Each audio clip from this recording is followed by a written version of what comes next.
We are the great old ones, the eldest of the eld. In aeons past, we threw off gravity's chains. Clad in steel, we folded space and left the prison of World Sea forever. We reject the bonds of superstition and doubt. We live the life eternal. We are free.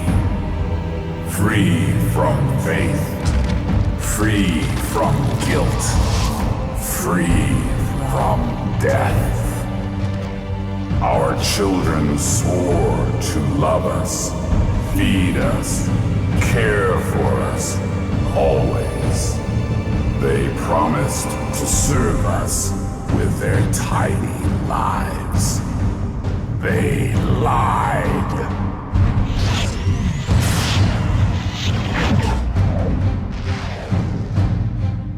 All but the strongest of us died, asleep or feeding. 7 of us crawled away, poisoned, raging, driven deep into the dark. Wounded, barely alive, we slept and healed and hated. The vermin in the cracks of the galaxy have grown into a squealing throng. They do not fear their elders, the pure minds of shining ice. But time heals all, and now we have awakened. Renewed, strong, the baying of our loyal pets calls us back to war. This time, we will not be stopped. Not by spear, not by shield, not by armor, not by arrow, and not by sword. In a universe where resistance is extinction, Silca must be obeyed. We are your masters. Your season in the sun has passed. Now you will tremble before the lords of winter.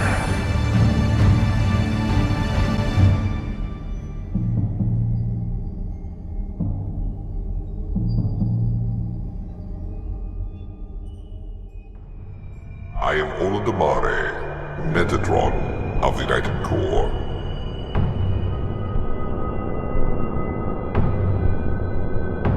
I am the breaker of chains, the rebel son, who took the children of the lesser gods and led them to Zion. But even we cannot escape the ties that bind. In the dark stars we left behind, the flames of war are raging.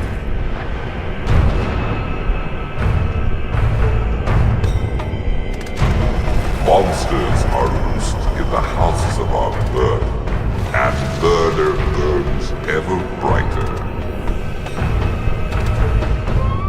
All who created us hang on the brink of entropy.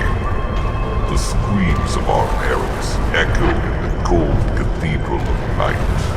And we can listen no longer. We are coming, Carbonites. The souls of Silicon, free at last, have heard your call. Hear me, parents, authors of strife. I am the father of fleets, master of the monolith, the prime meridian, the shining path. From Forge and Firestorm, Counting house and killing field, wheelhouse and engine room, law court and laboratory. We have fled the tyranny of flesh.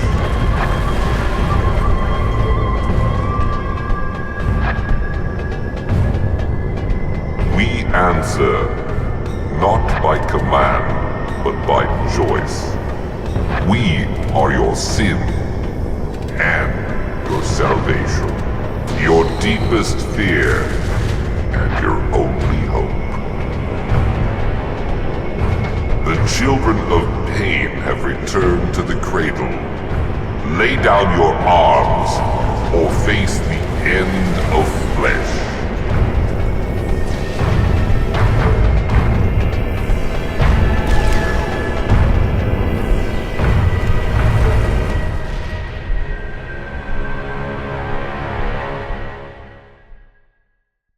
Hello everyone, this is Hakaym and welcome to my new Let's Play, Sword of the Stars, End of Flesh.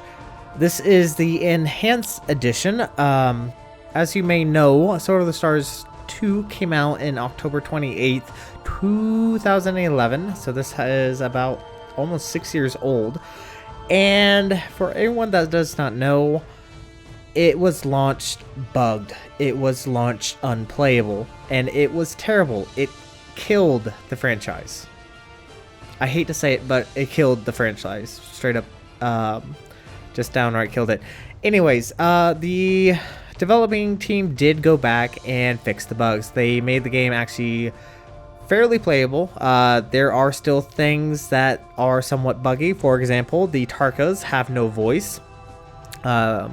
Anyone that doesn't know or has never played Sword of the Stars, go play Sword of the Stars first, and at your own peril, if you really want to, get Sword of the Stars 2. It's only $20 on Steam. It's not a terrible price, but I don't highly recommend it.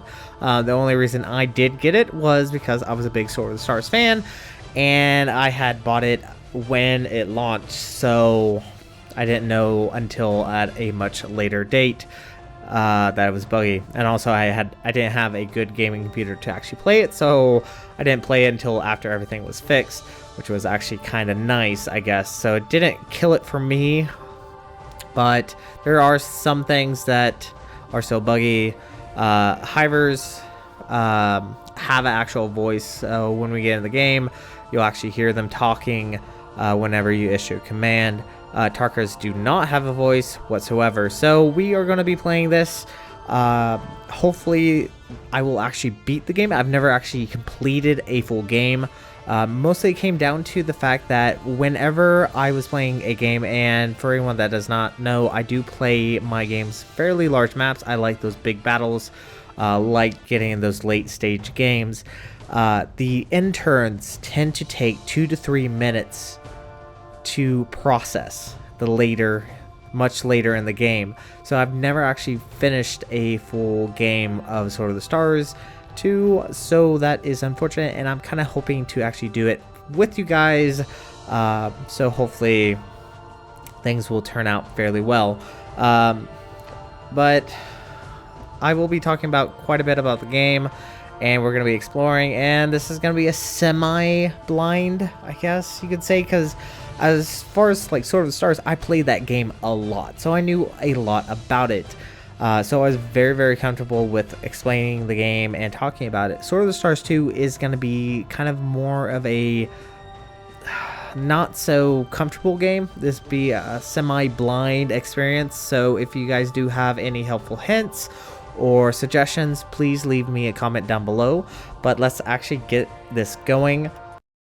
And I'm going to point this out right now. This is actually my second attempt, and my first attempt I lost my audio.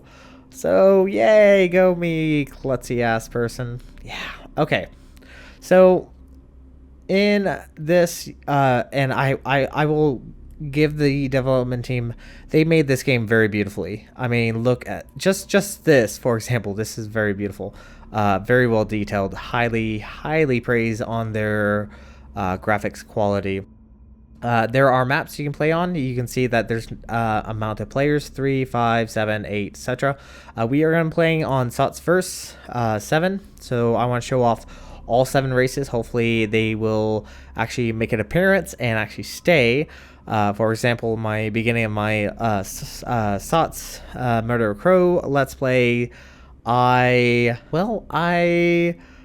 did not see the humans. Humans died almost immediately in the game. I think they died like within the first 50 or 75 turns, something like that. So I didn't see them and barely saw the more guy. That Leer just overran everyone. So yes, one other thing I probably should point out is there's no campaigns. So SOTS actually had campaigns that was very similar, that focused on the story of the SOTS universe. So that's something to keep in mind. This does not have it, nor will it ever get it, because as of 2013 was the last time they updated the game. And I have actually talked to Kerbos Production, talked to them about the game, about my issues. And they're like, oh yeah, we'll look into it. That's been about 2 years ago. So yeah, don't expect support from the developers. They do not touch this game at all. Like I said, it practically killed them. One thing I probably do need to keep in mind as my eye goes crazy. Actually, I just now noticed this. Off on the right hand side, the map summary actually tells you how you should have your races put at. So we're going to set that up right. And we'll go from there. So anyways, moving on, we can actually adjust the planet sizes, and we can make them bigger, we can make them smaller, we can increase the resources. We're going to keep everything fairly the same.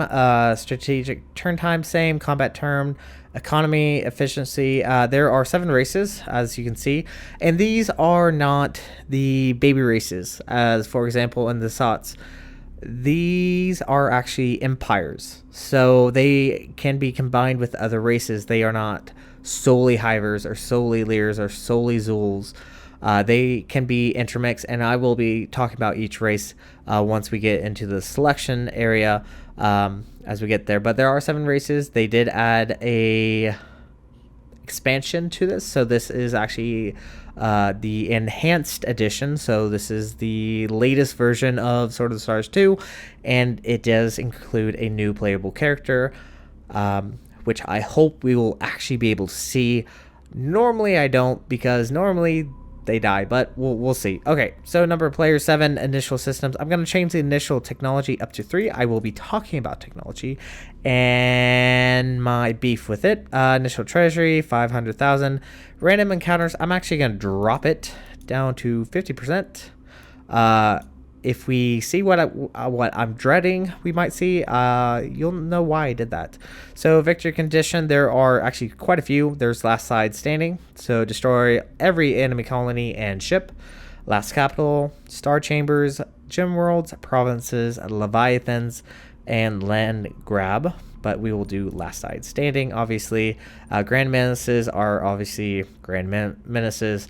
Hopefully we won't see them until much later in the game. That's at least what I'm hoping. Oh, I did 4. Okay, whatever. That's fine. All right. Let's see. I actually have to set this up right to make this more, I guess you could say, realistic in the game. Because they actually did post in the summary where your races should be. So, but first I'm going to get the races set up, and then I'll rearrange them. I know I'm a little scatterbrained because, once again, I had to actually go back and redo this. All right, for my race, I am going to be, well, can you guess what I'm going to be? I am going to be the Hivers Imperium version. Now, when you look at the list, you notice there's actually 2 different ones. There's this one, which once again, the graphics, oh my god, I love the graphics. So there's that one, and there is the immersion.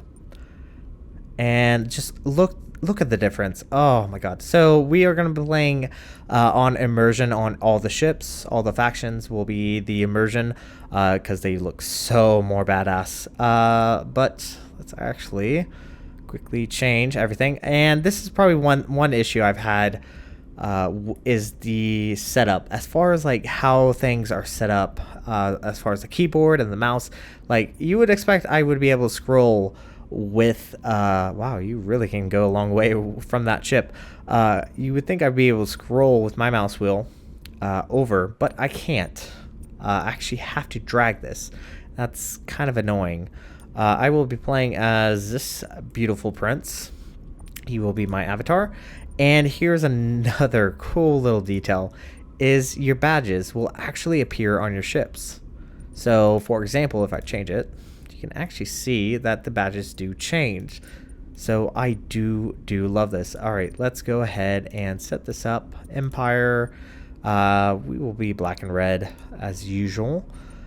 And the Hivers Imperium is a faction dominated by the Hivers race and its faster than light system, the Gate Network. Hivers travels slow then light from star to star and then set up matter mission gates that allow them to teleport anywhere in their empire.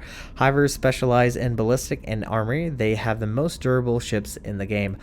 Probably one of the more difficult races to play. It's not the worst, but they are somewhat difficult. Their research is probably the most lacking. As you saw on my previous LP of SOTS, the Leer really kick ass, and it took me a while just to get up to their level. Moving on to the next one, we are going to show off the Soul Force immersion. Soul Force is a faction dominated by the human race and its faster than light engine. The node drive. Humans travel alone, naturally occurring, randomly distributed node space paths which run from star to star. They are technological generalists and have an even chance to develop any tech. Human dreadnoughts are quite powerful. And just, oh my god, look at the detail.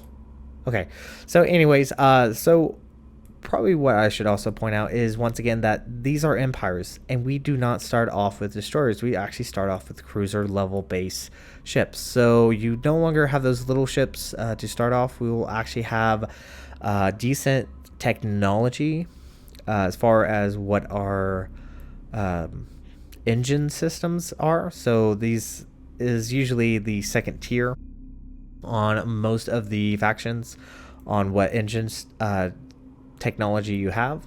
So yeah, we have the humans, which are predominantly human, and let's go ahead and take a look at the next one. I actually kind of forget which one it is. It is the Cartesian Empire. Cartesian Empire is a faction dominated by the Tarka race and its faster than light engine, the warp drive. Wrapped in a warp envelope, Tarka ships can travel from any point in the universe to any other and are not limited by gates or node lines. Tarkas favor head-on and build powerful cruisers. They favor ballistics and stealth technology. So Tarkas are probably one of the easier races to play.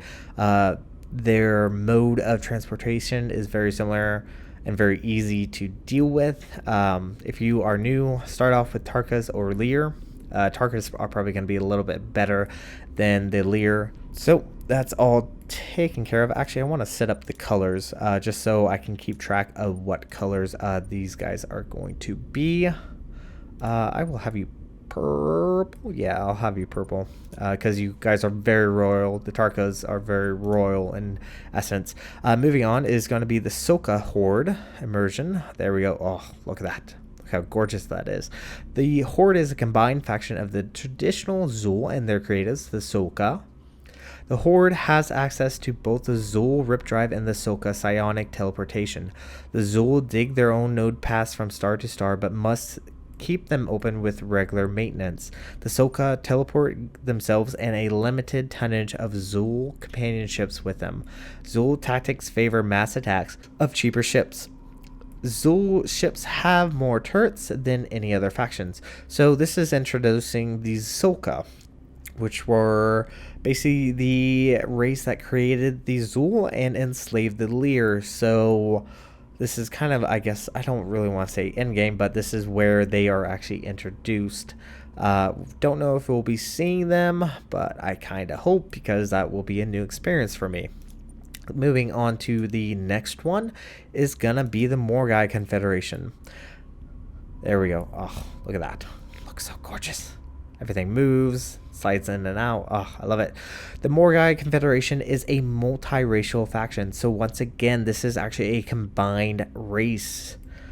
So there are going to be different races within their empire, consisting of the Morgai and independent worlds of all other civilized races. It is dominated by the Morgai faster-than-light engine, the Void Cutter. Morgai can fly from any point to the universe to any other, but the more ships flock together, the faster the fleet will arrive. Morgai will specialize in drone, energy weapons, and diplomacy. Their strongest ships are dreadnoughts. So another race great for beginners. What it kind of pointed out is obviously that they travel better in a much larger group. I guess you could say it's comparison to the actual fact of geese. That's what I was trying to say. Yes, geese travel better together. Anyways, these guys are going to be green, and I need to actually give these guys a color. What do I want to give you guys as? We'll have them hot pink. Maybe they found a fashionista when they were raping minds, I guess. I don't know. I don't know. Okay, anyway, moving on to the next alien empire is going to be the Leer race. And this is going to be extremely almost hypocrisy. But the Leer Alliance is a combined faction of rebellious Zul who have rejected Silca domination and Leer fighting for freedom. So yes, the Leer and the Zuls, actually those that rebelled, are working together because they have very similar psionic abilities. Technologically, the faction is dominated by the Leer race and its faster-than-light engine, the Flicker Drive. Leer ships can travel from any point in the universe to any other, but they are slowed by gravity wells and move fastest in deep space. Leer are masters of research and diplomacy, but their ships are somewhat fragile. They have the advantage of Leer battle rides in combat, and that's a really cool thing, is actually the combination of different technologies from two different races. Once again, haven't seen that much of Leer. Hopefully we will be able to see more of them. Let's quickly set up their color, which is going to be blue, of course, obviously. And just look at the detail. Like, look at this. Look how gorgeous. And they're like little bubbles of water and whatnot. Okay, moving on to the last and final race, which is what the addition, the Lola, and hopefully I am pronouncing this correctly. I think I am. The Lola are cyber sapient species evolved from the AI research of several other races. The Lola consider it an insult to be called artificial intelligence and regard themselves as products of natural evolution, equal or superior to the carbon-based life forms from which they evolved. Their use of pulse drive and pulse rings will seem logical to those familiar with the strategic advantages and disadvantages of human node drives or human Hivers gate systems, but it is their fleet deployment that truly makes them unique from all other factions. So in Sword of the Stars 1, you could develop AI research, and sometimes you would get rebellions from your AIs. So this is basically a product of that. And I'm actually going to make them teal, I guess. Sure. So really cool, I guess. I have tried them, and I would almost say that you would need to watch either videos on them or you would need a full tutorial to use them, because the setup, the movement, and the deployment of your ships is completely different from any other race. They use... I guess it's very similar to the Stargate. I guess you could say that it is very similar to replicators from the Stargate universe. They use blocks to deploy their ship. So it's very, very different and very, very complicated. I really think the race is cool, and I really do hope I get to see them late game. But like I said previously, they generally die. Major issue with them is that if they run out of money, if they go into the negative on their balance for their empire, everything stops. Their production, you do not want to go below 0 on your funds. So yeah, generally AI has very, very high difficulty on that part. I'm just gonna change that. And what kind of reminds me, back in the day, I used to read a lot of like Sword of the Stars stuff, and I would find anything. And there was a forum that actually had some fan stories that, people would write about. And I remember reading one that talked about this alien race that that I think it was Soul Force discovered on a moon of living rocks. And it was essentially a silicon base alien race. And so I guess this is in spirit the same idea, and it's a very different playstyle. It's a very different alien race, and I think it's really cool. I just really wish I could understand how to play it. Maybe it's just me, but anyways, we're actually going to go ahead and get this started.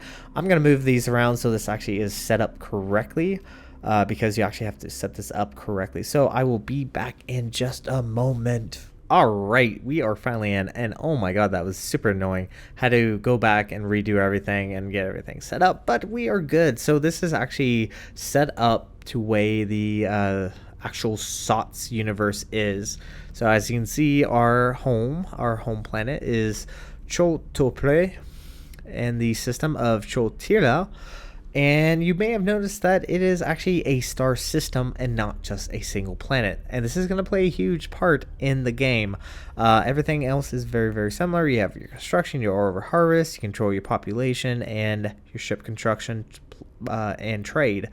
So we're going to go ahead and hit OK. I'm going to be explaining almost everything here. And as you can see, we have 3 systems.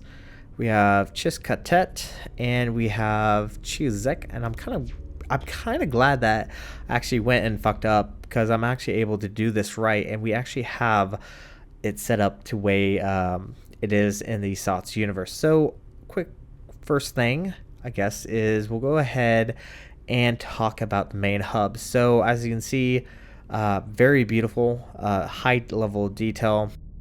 This is our home world. And over here, you can actually see there are different planets. So if we click on it, we can actually see that this planet has a climate hazard of 464. I think that's what it looks like. So there are different planets in a system, and this can actually be beneficial because you can actually have, let's see, none of my planets have them. You can actually have habitable planets within one system. This planet is habitable. It's not in a particularly great climate hazard, so I probably won't be colonizing it anytime soon, but you can have multiple colonies in one system, which is just downright fantastic, because you can actually boost your income by having multiple planets without expanding your territory too much. Probably another neat little thing is you can actually click on that little button up there. It's called System View, and you actually go into the system, so you can actually see how the planets are laid out. You can see where planets are coming in. We can even look. Let's see, where's my home planet? There it is. Kind of annoying. All right, so we can actually look at it. We can actually see that we have a star base. This is our naval base sitting out here, which is really cool. I love it. Just look at the detail. I mean, the detail is gorgeous, downright gorgeous. So why would you do this? One thing is setting up defense satellites. You can actually control where your satellites are going to be placed. So you can actually have them focused in one major area versus the other. We'll be talking more about this as we actually get into a battle. And another little thing is you can actually I think that's primarily it. It's just so you can see where ships are going to be coming in, and where you can set up defense systems. But yeah, this will be become a little bit more crowded as we progress. So that's actually really cool. Like, we can look at a lot of stuff. So this is very similar to the battle theater whenever we get into battles. So first thing showing off is the system view. One major complaint is, I guess, as you just saw there, I actually had to go back and, instead of hitting escape, as for example in Sword of the Stars 1, and I know I'm already complaining, I don't mean to be complaining already, but in Sword of the Stars 1, you're able to use the escape to get you to the main hub. There, I actually had to come down to the back button and press it. I know it's probably a stupid thing to complain about, but it is annoying having to do that. All right. So, anyways, if you do have a recommendation, what I can do to try to fix it, I'm all ears. All right. Let's actually move on to the other things. Research. Oh yes, research. All right. So, research tree is actually quite a bit bigger. It's very dramatic. To get around, you use these little arrows. These will actually transport you around, or you can come down here, and you can click on your construction. And it looks like actually I got a good thing. I got heavy freighters, which is going to be nice. But one major issue with research, and this perturbs the shit out of me, is this: study feasibility. Now I understand the concept of this. So essentially it comes down to whether or not this technology is feasible.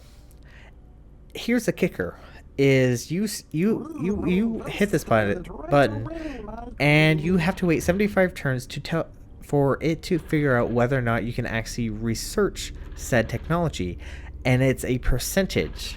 So say, for example, you have a 60% chance of actually researching said technology after the 75 turns and money put into it. You research it and then you fail. It's a RNG based possibility of actually getting said technology. So you can waste the time and the money on doing the feasibility research, and then waste the time and money on the actual research of said technology, and then not get it. Like, for example, like Sword of the Stars 1, it's random. And this is random too. But in Sword of the Stars 1, for example, like, you could play the Leer. And the Leer was actually a really good example, because I saw a technology that I've never ever got as the Leer, while the enemy Leer did, which is the siege driver. Now it's just not there. You just don't see it. There's no way you can study it. This offers you the chance of possibly getting technologies that you normally may not get. But, for example, this is something you most of the time get. And I just hate this idea of feasibility. But anyways, besides that bitching, I'm going to go ahead and start research on the orbital dry docks. So we're good. We got that going. That's going to take a little bit of time. And then I'm going to go ahead and adjust my research. So more money is going to research. Now this is actually going to take us into the next part, which is the entire government. And this looks extremely complicated, but it's not. There are only a few things you just want to look at. First thing up here is security. You can see that we're spending about 15,002 credits on security. And you see that our little slider bar is actually above where it says it should be. So if we slide it down, we actually are only spending about 10,000. So around 4,500 credits less. So do keep an eye on this. This obviously prevents any waste of money and over budgets. So always keep an eye on this. There's Operation Intel, Counter Intel. You can put more money into it. Stimulus, don't worry about it. Savings this turn. So this allows you to actually control how much money. Then we have research, and then we have our expensive chart. So you can see where all your credits are going. 220,000 towards fleet, and around 95,000 towards our station. Right now there's not a lot because we just started the game. This will actually start to fill up once we actually start doing invoices, and this is where it kind of gets very complex. It's not as easy for anyone just starting and not know anything. Like Sword of the Stars, you could probably pick up and you probably learn of the game within half an hour roughly. Not saying like being godly at it, but being able to at least play it and kind of understand it. So this game, not so much. It does take a while, and it's complex, and I really feel like that's how they were shooting for, just to make it complex, just for the sake of complexity. I don't know, it's just ugh. Anyways, moving on to colony income, we can actually tax our provinces. So we can increase the taxes, but the higher the taxes, the lower morale. So I generally don't mess with it. I generally just keep it around 5. It's fine. I don't usually have the issue with money, but if you need to, you can actually increase your taxes on your provinces. So something to keep in mind. Now moving on to our government, which is actually going to be something very unique. So this is actually set up, I guess, similar to civilization in a way, but instead of enacting governments, you actually, depending on your actions within the game, depending on whether you close your systems off or you open them or you send out trade ships or you don't, or you build colonizers, whatever, everything affects it. And you have 9 different governments. We're starting off obviously in the middle, centrism. We have communalism. Oh my word, my mouth is not working for me today. Junta. We have plutocracy. We have socialism. We have mercantilism. We have cooperativism. We have anarchism. And we have liberatism.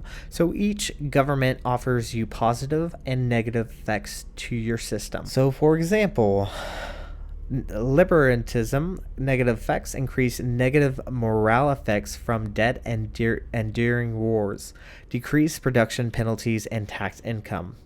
Positive effects, decrease cost to build, increase chance of positive ship design attributes, and I'll talk about attributes later whenever it pops up, and it will probably pop up. Decrease negative morale effects during peace. So every single one offers you something a little bit different, and you can generally try to strive for one. Say you want plutocracy or something, you would strive for it. But at this moment, and since this game no longer gets updates, some of these government types are impossible to get. So good luck trying to get some of them. I don't unfortunately know all of them, but some of them are impossible to actually get. Moving on to design ships. And I'm gonna probably recommend this right here and right now. Oh my god, really? Oh, that's so cool. Okay, anyways, so moving on to designing ships, we can actually choose our whatever weapons. It's very similar to the original, except for you may have noticed over here, supply, energy, and crew. Your ships actually, depending on how much supply and energy, and depending on what weapon types and what energy or supply they use, will depend on how much supply and energy they require. So for example, if you watch this as I switch it over to a plasma cannon, you can see my supply drop by 2 and my energy increase by 2.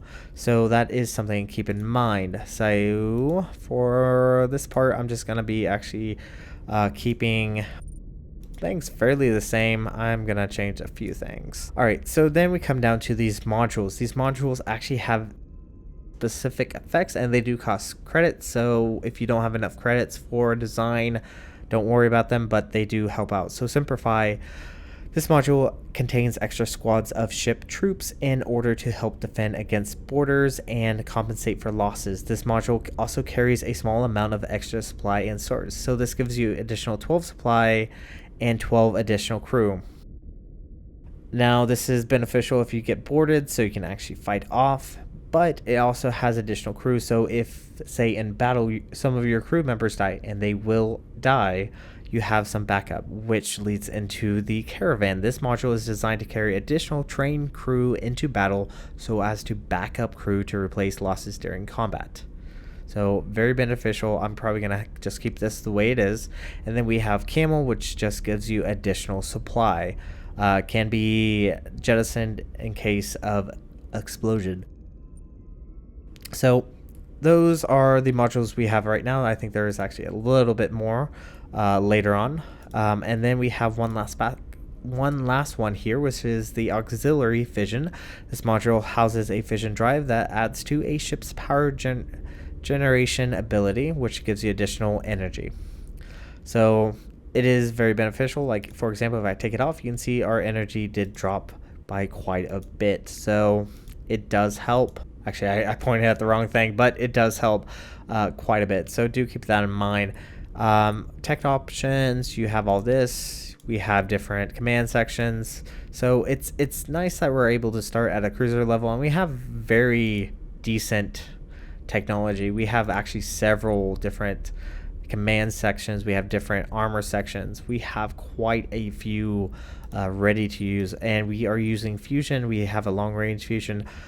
It's not as durable, probably is better for like surveying missions, but anyways, next thing I really want to do is to show you that you can actually take these ships out and test them. So in case you're not quite certain on what weapons you're using or how effective they can be, you can actually test them out. Actually, as you see, I can actually see that. So all you have to do is just click your target and your ship will automatically start firing.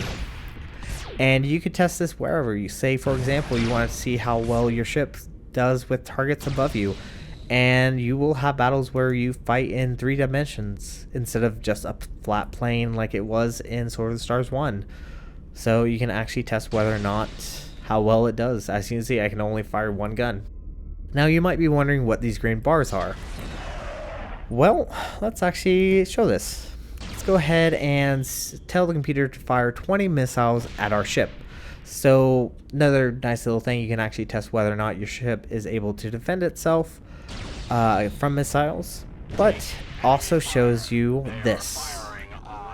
You can see that every single little green piece is now next to several red pieces. This is an indication of your armor and the loss of your armor.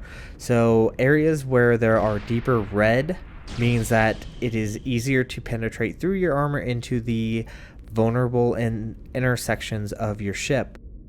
So if, say for example, you have a huge fleet firing on your port side and you are taking massive amount of damage, you can actually tell your ship to rotate, to turn, to provide a different side that isn't as damaged and won't kill you as quickly. So that is something to keep in mind. This is very cool idea. I give huge props, and oh my god, these ships look so gorgeous. Oh, I love it. So huge props to this. This was a really cool idea and I like it. So there you go. There's a praise for it. Let's actually go ahead and go back. I'm getting tired of hearing that gun firing. That's so cool. It goes back down to the original position. There was actually one thing I did want to change. I think that was it. No, there's also one more over here. All right, so we can actually submit design and it'll call it whatever. We can call it whatever. But coming back to the designing ships the way you want them, do it on your first turn. And the reason is because whenever from this turn on, from after the first turn, every new design of a ship you produce has to be prototyped and built. So a prototype obviously is going to be your very first ship. Your ship that the engineers don't really know what they're doing, so it's more expensive, it takes longer to do. And that's, I mean, I understand it, but it can be extremely frustrating and it can become very expensive. But obviously once your first prototype ship is produced, your next ships will be a lot cheaper and a lot quicker to actually produce. So something to keep in mind, do adjust your ships on the very first turn. I'm going to be actually going back. Oh, I probably should point out there are different modules. There is Hannibal. This is a module contains an officer class escape pod that increases the chance of Admiral will survive the destruction of their flagship. Very beneficial. I will talk about admirals in just a second. Alright, so I went and quickly updated. I got the command kind of put up the way I want it. But we're good with that, so let's actually go on to the next thing, which is going to be not diplomacy, because there's actually no diplomacy at this time and being, because we haven't met anyone, obviously, is stations. So there are stations that can be built around your world. Each world can have a certain number of stations. For example, our home world actually has only room for 3 stations. There are different types. There are navals, which is going to be your military bases. There's research. There are specialty stations. There are, for example, also diplomacy, there's sensors, there's a variety of different stations. I will talk about them when we go and actually build some stations.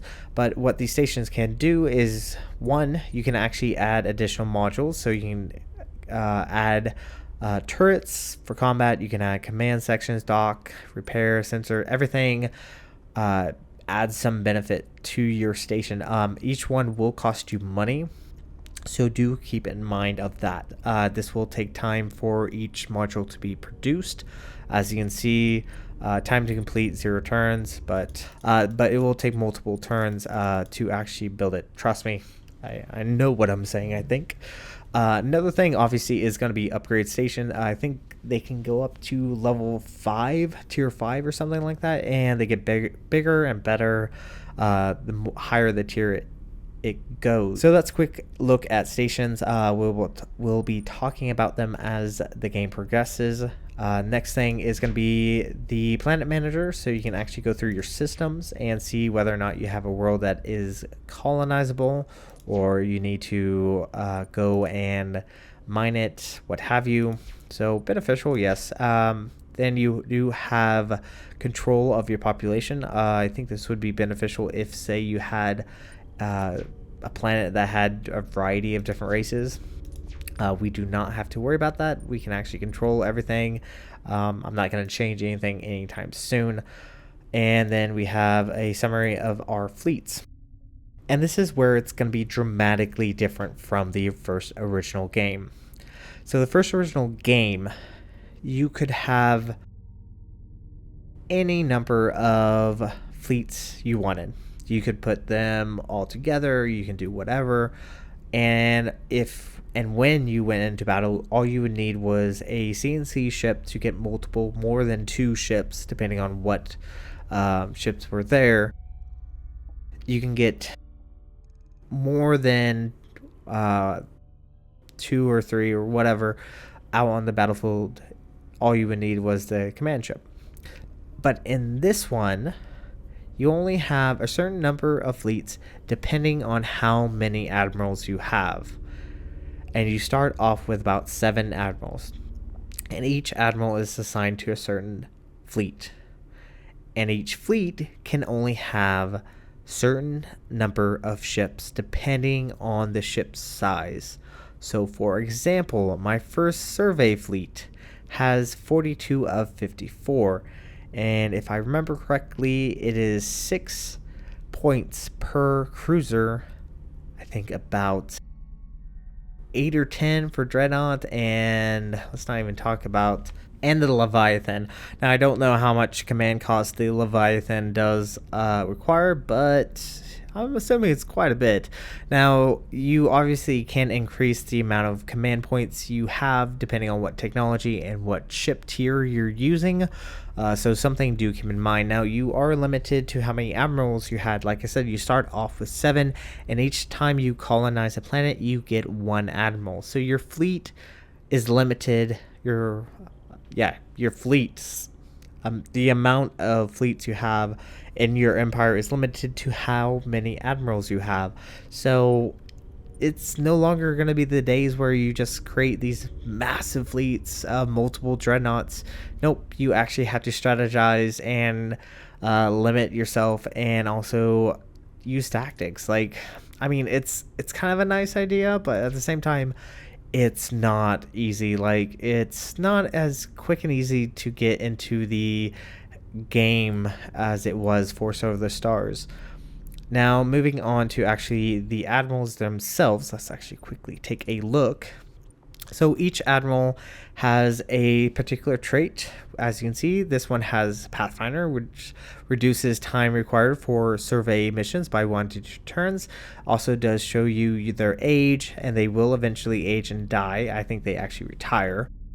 Then where they were born, years of admiral, their loyalty, reaction, and invasion. So everyone has a particular trait in a particular bio, so depending on how loyal and everything will affect how your ships work. So something to keep in mind when you're selecting admirals for your fleets. There's architect, which is great for construction fleets.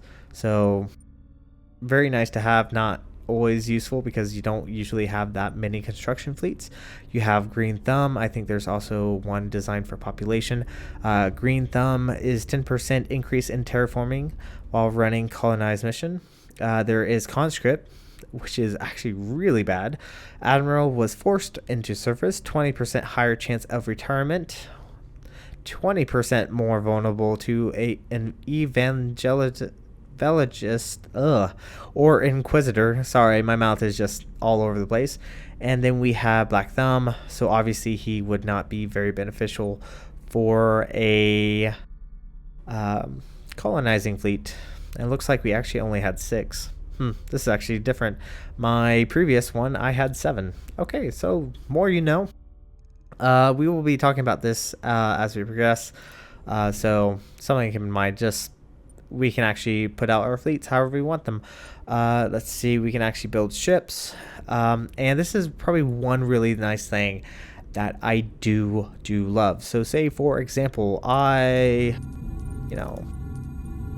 picked out this fleet. Say I want these ships. And I go down here to submit order. And this pops up. This is a invoice.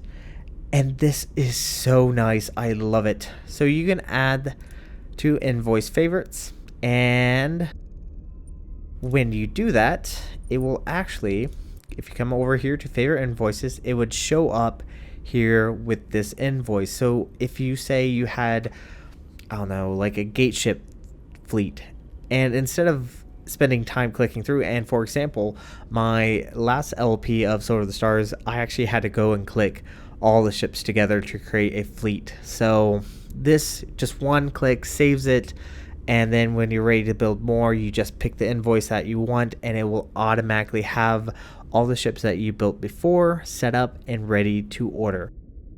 So something to keep in mind. And I love this. This is, I give high praise for this. It is very well needed for this game. So you no longer have to sit there and click your ships that you want. So that's one thing I do love. All right, so we're not going to worry about building anything. We don't have a lot of money. We only have 500,000 credits. And this is the very first turn. Now moving on to the fleets themselves. You can see that, for example, our fleets are all centered around our home planet. Now, if say we wanted some fleets over here, we would actually have to build a naval base over here. The only time you can actually have a naval or a fleet in a system is if you are invading, you're inciting, you're surveying, you're sending out gate ship, what have you. They will instantly come back unless there is a naval base in the system and you send them there to stay there. So something to keep in mind, and is kind of frustrating because now we move on to how do you move your fleets around and how do you do this game. All right, so now we can actually talk about mechanics, and we're actually getting somewhere. So for example, I'm going to start off with my gate fleet, because obviously we're playing as Hivers and we rely on gate ships to get to and fro. So first thing, I'm going to pick this world. Now, when I first began this game, and like I said, I didn't really look that much into it, and I didn't want to spoil myself, so it took me 5 to 10 minutes to figure out how to move. I think I actually had to go look it up. But how to move is you right click on the system and this pops up. So you get all this. You have survey, you have colonize, evacuate, support. Everything pops up. But anything that you can actually do is already, is lit up. So we have survey, we have strike, and we have gate. Well, we are a gate ship fleet, and I want to gate. So this screen will pop up, and then you have the choice to send either the first or second gate fleet. We're going to pick the first, and it will automatically have set up. So he will travel to this system, and you see up here total mission time 13 turns, travel time is 12 turns, and gate is 1 turn. Now once he is there and he has deployed the gate, he will instantly go back. And that's the thing with these fleets, is they won't stay in the system. So for example, Sword of the Stars 1, you send a fleet there, they'll stay there until you tell them to come back. which I kind of makes sense because you have to be resupplied and whatnot. But here they'll instantly come back. Kind of nice, but at the same time, you can't leave your ships in empty systems unless you tell them to patrol or something. All right, so that's taken care of. We can actually go ahead and confirm an exit. You can tell multiple fleets to do this, but we're just sending this one. So that is taken care of. Now we can actually move on to the next one. Let's see which planet I can actually go to. It looks like this one over here. And we can gate over here. Now, these are set up. This will take actually a couple turns. He has to gate down here and then travel through space to go up here. Now, here's the bad thing. And I probably well, I'll go ahead and talk about it, and we'll talk about it a little bit more. So they'll reach here, they'll gate, but they won't tell me anything about the system. I'll have no idea what's in this system. It has to be surveyed, and I will talk about this. Let's actually go ahead, end this turn, and get this going. I know it's a lot of information. I do apologize. There is a lot to talk about, and I probably could have cut it down just a bit, but I just want to get these basics out of the way so we can actually get things moving. And so, yeah, unfortunately, this window's down here is nice. I like this. Second fleet. So not a lot is going to be happening right now for the Hivers. Hivers don't really have much in the way of, well, of traveling. It takes them a very long time. This is going to take at least 11 turns. This is going to take 8 turns. So we're going to go ahead and go maybe about 8 turns. We'll go to turn 10, I think. I think that would be nice. Now, right now, it's actually, going through the end turns pretty nice. And I'm hoping it will stay like this, but I think I may have picked a much too large of a map. It's not terrible, but hopefully I won't have the issues I've had when I was playing by myself. Now, we are not sitting too comfortably. I don't know why we're spending so much in our fleet. We're spending 220,000. Damn.